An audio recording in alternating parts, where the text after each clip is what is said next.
Hello, my friends, and welcome to another piece of topic R1.2 Energy Cycles and Reactions. Today we're going to look at bond enthalpy. Our guiding question: how does the application of the law of conservation of energy help us to predict energy changes during reactions and our understandings? Just this one about bonds breaking and bonds forming. Our objectives: we are going to describe bond breaking as being endothermic. We need to add energy to break the bonds of our reactant molecules. And then bond forming is exothermic. Energy is released as we make the new bonds in our product molecules. We're also going to calculate enthalpy of reaction, that delta H, using some bond enthalpy data. That's going to be found in table 12 of our data booklet. If you don't already have your data booklet nearby and a calculator nearby, pause the video, grab them. You're going to want them today. Before we dive too much into bond enthalpy, let's review some of the ideas about endothermic and exothermic processes we've already talked about. That was topic R1.1 if you want to go back and rewatch that lecture video. Remember that endothermic processes, there is a positive delta H, an increase in the enthalpy energy content of the system. The surroundings will feel cold because the system, the reaction, is absorbing energy from the surroundings. The surroundings will lose that energy as the system gains it. The surroundings will have a decrease in temperature. They'll feel cold. The opposite is true of our exothermic reactions and processes. Negative delta H means that there's a decrease in the enthalpy content of the system, which means that that enthalpy is released into the surroundings. The surroundings temperature will go higher. The surroundings will get warmer as it is absorbing energy from the system, that exothermic process. We looked at energy profiles already. We talked about the energy that is stored in the reactant. And as the reaction progresses, what happens is we break the bonds of the reactant molecules. We get to this crazy high energy, super unstable. Remember that more energy means less stability. This activated complex, sometimes we call it the transition state. And then what happens is that new bonds begin to form, and there will be a decrease in energy, and then we get to the formation of those chemical bonds in our products. This upward slope is the amount of energy that is required to break the bonds of our reactant molecules. This decline is going to be the energy that is released as those new bonds are formed in our product molecules. The energy required to cause all those bonds to break is absorbed from the surroundings. The energy released as new bonds are formed is released to the surroundings. This is all based on our first law of thermodynamics, which is the law of conservation of energy. Whatever energy is absorbed by a process needs to be released by the surroundings. And when an exothermic process occurs and energy is released, it is going to be absorbed by the surroundings. Energy can neither be created nor destroyed. We can only transfer it, transform it. What's super cool about that idea of breaking bonds and making bonds is that scientists have actually studied bond breaking and bond making, and we know how much energy is stored in those bonds, how much energy is required to break them, how much energy is released when those new bonds are formed. You're going to find that data in section 12 of your data booklet. Bond enthalpies, or average bond enthalpies, at 298.15 Kelvin. This is just our standard temperature. So here I've screenshotted from our data booklet just the single bond data. So we've got our hydrogen-hydrogen bonds and some carbon-oxygen bonds. Here's some phosphorus-hydrogen bonds. All of these are going to show us a number. This 211 is the bond enthalpy for a chlorine-iodine bond. What's kind of cool is that this can be positive. It can also be negative. If we're talking about breaking that chlorine-iodine bond, then we're going to have to add that energy because breaking bonds is endothermic. If I'm talking about forming a new bond between chlorine and iodine, it's going to be that same number because of that law of conservation of energy, but now it's going to be negative because energy will be released as that new bond is formed. Bond breaking is endothermic. Bond forming is exothermic.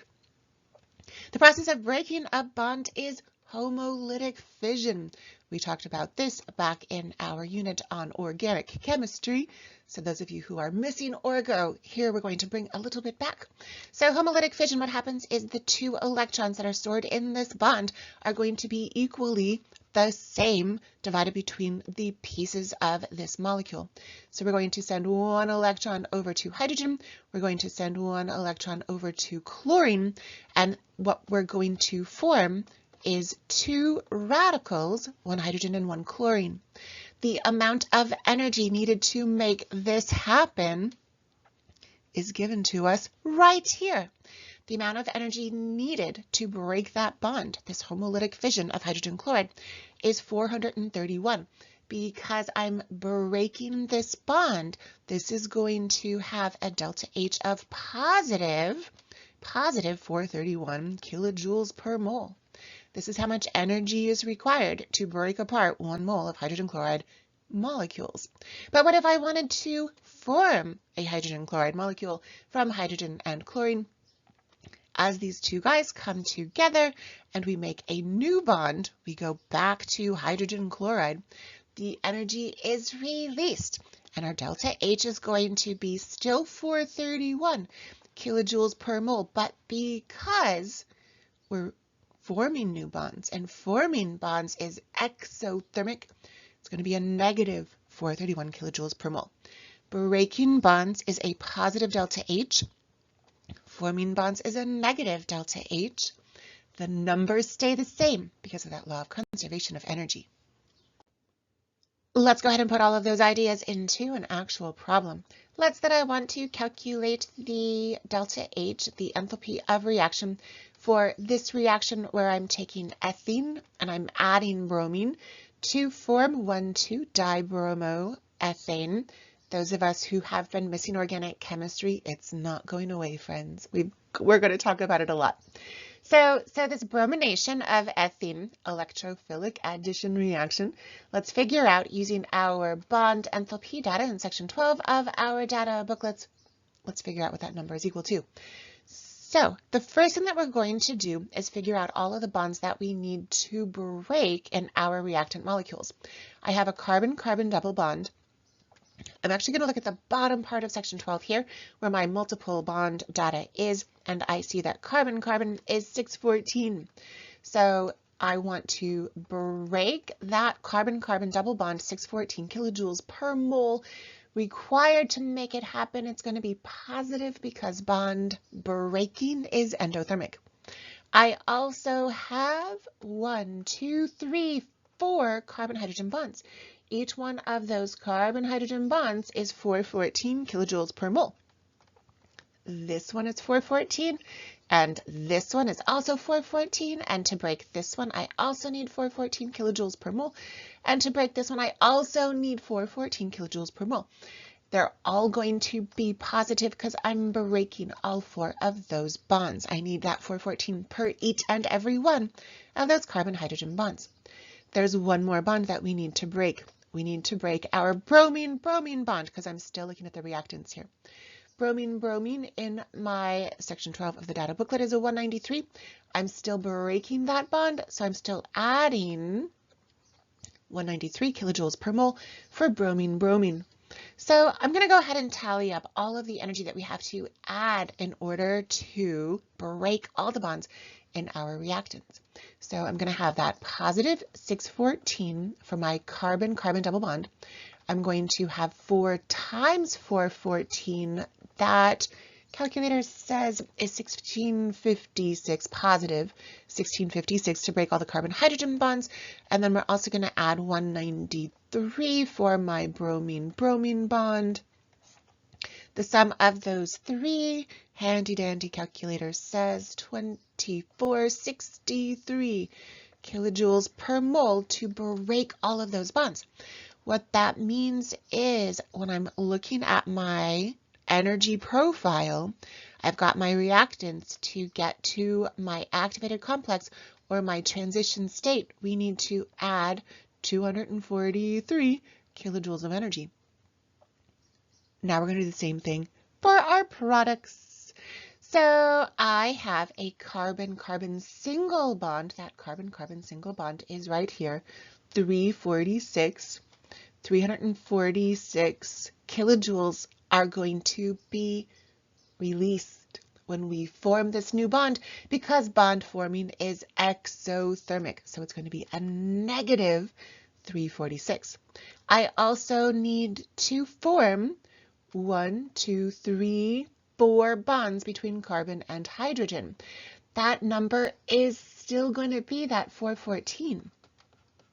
414 and 414 and 414 and 414, but because we are forming these bonds, this time around they're all negative, negative, negative, negative, negative 414, because bond forming is exothermic. 2 more bonds to look at. I have a carbon-bromine and a carbon-bromine. Carbon-bromine, carbon-bromine is going to be 285 and 285, but because I'm forming these bonds, it's going to be negative for each one of those. Let's add up all the energy that is released as we're forming our new bonds. So I'm going to have for my carbon-carbon, negative 346. For our 4 carbon-hydrogen bonds, 4 times 414, still negative for those carbon-hydrogen bonds. And then we're going to have, again, negative because I'm making bonds 2 times the 285 for my carbon-bromine bonds. I'm going to add those up. Of course, the answer is going to be negative because I'm adding a negative and a negative and another negative. And our total negativeness, all of the energy that is being released as we are forming our new bonds is, handy dandy calculator says, 2572. So that means that 2572 kilojoules of energy are being released as new bonds are formed. We had to add 2463 kilojoules of energy to break the bonds in my reactants, and then we are releasing, that's why it's negative, 2,572 kilojoules of energy. To find the delta H, I'm just going to add these. So the delta H is going to be positive 2463 energy that we had to add to break the bonds plus a negative 2572, all the energy that was released when the new bonds were formed. And our total delta H is going to be negative 109 kilojoules per mole. 109 kilojoules per mole being released, which is why it is negative 109. Our delta H going from here down to there, that's going to be a drop of 109 kilojoules. It's an exothermic process. Exothermic because delta H is negative. Less energy was needed to break the bonds than was released when we made the new bonds. One quick note, though, about this answer. It's not entirely accurate. This table, section 12 of our data booklet, all of these are average, well, not all of these, many of these are average bond enthalpies. When we have multiple kinds of molecules that have the same bond, we're going to find the bond enthalpies and then average them out. Of course, like hydrogen, there's only one way to make a hydrogen-hydrogen bond, so that is the actual bond enthalpy. But if I'm looking at something like carbon-fluorine, there are lots of different ways that we can make molecules that have a carbon-fluorine bond, and so those are going to be averaged bond enthalpies. Because they're averages from lots of different kinds of molecules, this answer might not be entirely accurate, but it's close enough for us in our purposes here. This formula is not given to us in our data booklet. You can memorize it if you want to, but I feel like it's actually easier to think about our energy profiles, and then this formula just kind of makes sense. So delta H, the change in enthalpy of a reaction, is going to be the amount of energy needed to break the bonds because bond breaking is endothermic. It's going to be positive. Positive sum of all of the bond enthalpies for the bonds that are broken because bond breaking is endothermic, that's the positive. And then we're going to have a negative enthalpy, bond enthalpy of the bonds that are being formed. So we're going to add to break the bonds, and then we're going to subtract because energy is released as new bonds are formed. In an endothermic process, what's going to happen is that we're going to need to add more energy to break the bonds, and less energy is released when we make the new bonds, and therefore the total overall change in delta H is going to be positive because this number will be bigger than this number.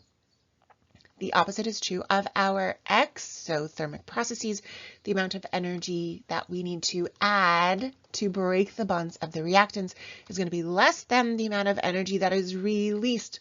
Released is negative as the new bonds are formed. So our bond enthalpy for the bonds broken is smaller.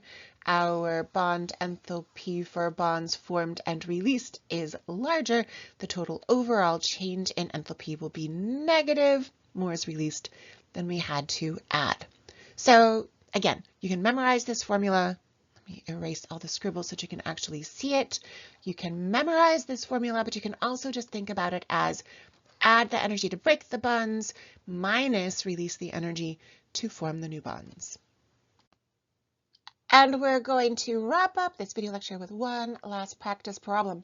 If you're feeling pretty good about what we've been doing, go ahead and pause the video, solve this on your own, and then fast forward to check your answer against what I'm going to solve over these next couple minutes. If you are not feeling great yet about what we're doing, it's all good. I got you.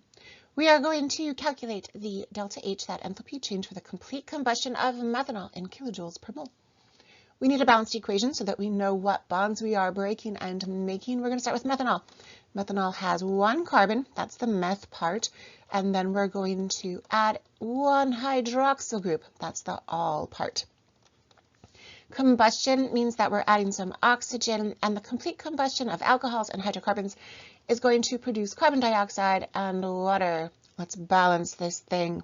So I've got one carbon on each side. Yay, already balanced. I have 1, 2, 3, 4 hydrogens in the reactants, only 2 in the products. So we're going to throw a 2 in front of that water so that I have 4 hydrogens on each side. I now have 4 total oxygens in my products, 2 here and 2 here. I only have 1, 2, 3 in my reactants. Most of the time what we're going to do with this even-odd mismatch is double all the coefficients so that we can balance with whole numbers. But I don't actually want to do that here because I want to find kilojoules per 1 mole of methanol, not 2 moles of methanol.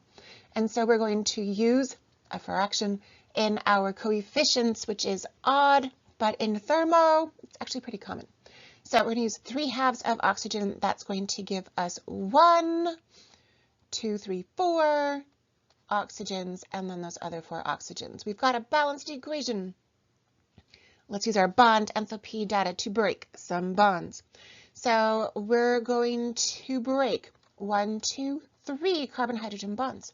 So 3 times carbon-hydrogen is going to be 3 times carbon-hydrogen is that 414, and it's going to be positive because we're breaking bonds. We're going to add to that also positive my 1 carbon-oxygen, so 1 carbon-oxygen bond, that's going to be 358. Still positive because I'm breaking bonds. I also have 1 oxygen-hydrogen, 1 oxygen-hydrogen is going to be this 463. And again, still positive because I'm breaking bonds. We're also going to break 3/2 of this oxygen gas molecule. So 3/2 of O2. Remember that oxygen gas is a diatomic, and this is a quirky one. It's actually O-double-O. Oxygen gas is a double-bonded oxygen molecule. So we need to not look at this, but instead we're going to look at this one down here. I need that double-bonded oxygen, not single OO. So we're going to add to that positive 498 kilojoules per mole. We're going to add those all up together. Handy dandy calculator says positive 2810 kilojoules is the sum of the bond breaking of all my reaction molecules. Let's do the same thing now for our products. We're going to form the bonds in our products. We're going to start with some CO2. Remember that carbon dioxide actually also has some double bonds, so do not use the single COs. We need to use the double COs. So that's going to be 2, because I've got 2 bonds between carbon and oxygen. So it's going to be negative because I'm forming the bonds. We've got 2 times COO. That's going to be negative 2 times 804. 804. And then we're going to have 2 water molecules. Water is hydrogen, oxygen, hydrogen, single bonds. So we are going to use our 463 single bonds. We've got 1, 2 in one of these water molecules, but I've got another water molecule. So altogether there are 4 bonds between oxygen and hydrogen in my 2 water molecules. So we're going to do negative 4 of those hydrogen oxygen singles. So negative 4 times 463. And when I add up these bonds that we've just formed, it's going to be negative because, again, we are releasing energy as we make or form new bonds. That adds up to, looks like 3,460 kilojoules of energy released when we make our new bonds. So our total delta H is going to be the sum of all of the bond enthalpies for the reactants that we broke. That'll be positive, and then we're going to subtract the sum of the bond enthalpies for all of the products that we formed. So we're going to do plus 2810 minus 3460, and our total delta H is going to be a negative 650 kilojoules per mole of methanol. And this is our final answer. And it's not a perfect answer because, like we said before, much of this data is average bond enthalpy data. It's taken from lots of different kinds of molecules, not necessarily this exact molecule.